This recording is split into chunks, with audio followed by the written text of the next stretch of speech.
Balozi wa Jamhuri ya Muungano wa Tanzania nchini Afrika Kusini, John Bwana, amesema Watanzania waliopo nchini humo wamekusanyika na wapo tayari kurejea Tanzania. Akizungumza katika ukumbi wa City View jijini Durban, Balozi Bwana amesema kundi kubwa la Watanzania limejitokeza kuitikia wito wa kampeni ya Anarudi Nyumbani kwa Mama, ambayo imekuwa ikiendeshwa kwa muda na sasa imezinduliwa rasmi jijini Durban.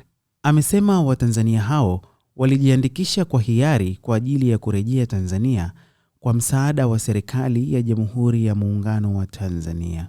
Jina langu ni James Bwana. Mimi ni balozi wa Jamhuri ya Muungano wa Tanzania katika Jamhuri ya Afrika ya Kusini, mwenye dhamana pia ya uwakilishi katika Falme ya Lesotho na Jamhuri ya Botswana. Leo hii asubuhi hii hapa katika ukumbi wa City View hapa jijini Durban, tumekuwa na kundi kubwa la Watanzania ambao walijitokeza kwa ajili ya kuitikia wito wa Narudi Nyumbani kwa Mama, kampeni ambayo tumekuwa nayo kwa muda mrefu, na hii leo tumeizindua rasmi kwa hapa Durban kwa ajili ya kuwakusanya Watanzania wetu ambao walijiandikisha kwa hiari kwa ajili ya kurejea nyumbani kwa msaada wa serikali ya Jamhuri ya Muungano wa Tanzania. Hadi hivi sasa zoezi linaendelea hapo ndani na Watanzania wengi wamejitokeza, wanawake, wanaume, watu wenye umri mdogo, wakati na watu wenye umri mkubwa. Hawa wote wamejitokeza kwa furaha kubwa, wakiwa na utayari kwa dhamiri yao wao wenyewe kuondoka kurejea nyumbani katika Jamhuri ya Muungano wa Tanzania mara baada ya kuwa wameishi katika Jamhuri ya Afrika ya Kusini kwa muda mrefu.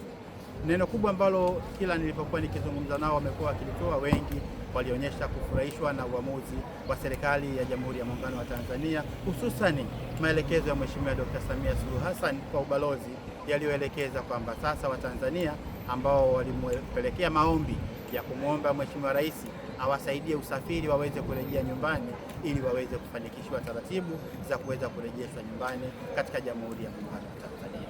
Kwa hiyo pamoja na ridhaa ile ya Mheshimiwa Rais ya kuwasaidia kuwarejesha nyumbani wale waliokuwa tayari kwa hiari, tumeweza pia kufanya mawasiliano na shirika letu la ndege la Air Tanzania, na kesho tarehe 26 basi ndege yetu ile kubwa Dreamliner itakuja kwa ajili ya kuwabeba Watanzania hawa na kuwarejesha ili waungane na ndugu, jamaa na marafiki waliowaacha kwa miaka mingi ndani ya Jamhuri ya Muungano wa Tanzania na kushiriki pamoja nao katika shughuli za ujenzi wa taifa na maisha yao ya kila siku.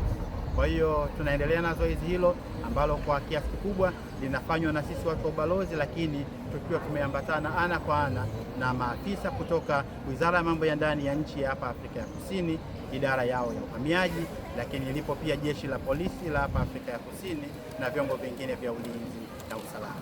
Zoezi lile linaambatana na mambo mengine, ikiwa ni pamoja na kukagua rekodi mbalimbali za hawa wanaotakiwa kuondoka, na wale ambao wanakutwa wana dosari za kijinai wanakosa kupata fursa hiyo, kwa sababu mamlaka hizi zinasema kwamba wale wenye jinai wanaendelea kubaki nao hapa Afrika Kusini mpaka watakapomaliza aidha vifungo ama watakapomaliza kuchukuliwa hatua nyingine za kisheria ambazo baadhi yao wana kesi au upelelezi unaoendelea. Kwa hiyo wale ambao wataondoka na kuja hiyo kesho ni wale ambao tayari watakuwa wamepata vibali vya ridhaa kutoka mamlaka za Afrika ya Kusini kwamba wako salama na wanaweza wakaondoka kurejea nyumbani katika Jamhuri ya Muungano.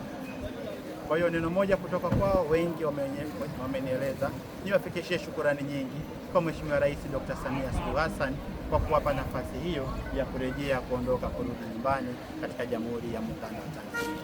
Basi kutoka hapa Durban nawatakia Watanzania wote kila laheri, na kesho wenye nafasi wajitokeze kwa ajili ya kupokea hawa ndugu zetu. Asante sana na kila laheri kutoka hapa Durban. Asante.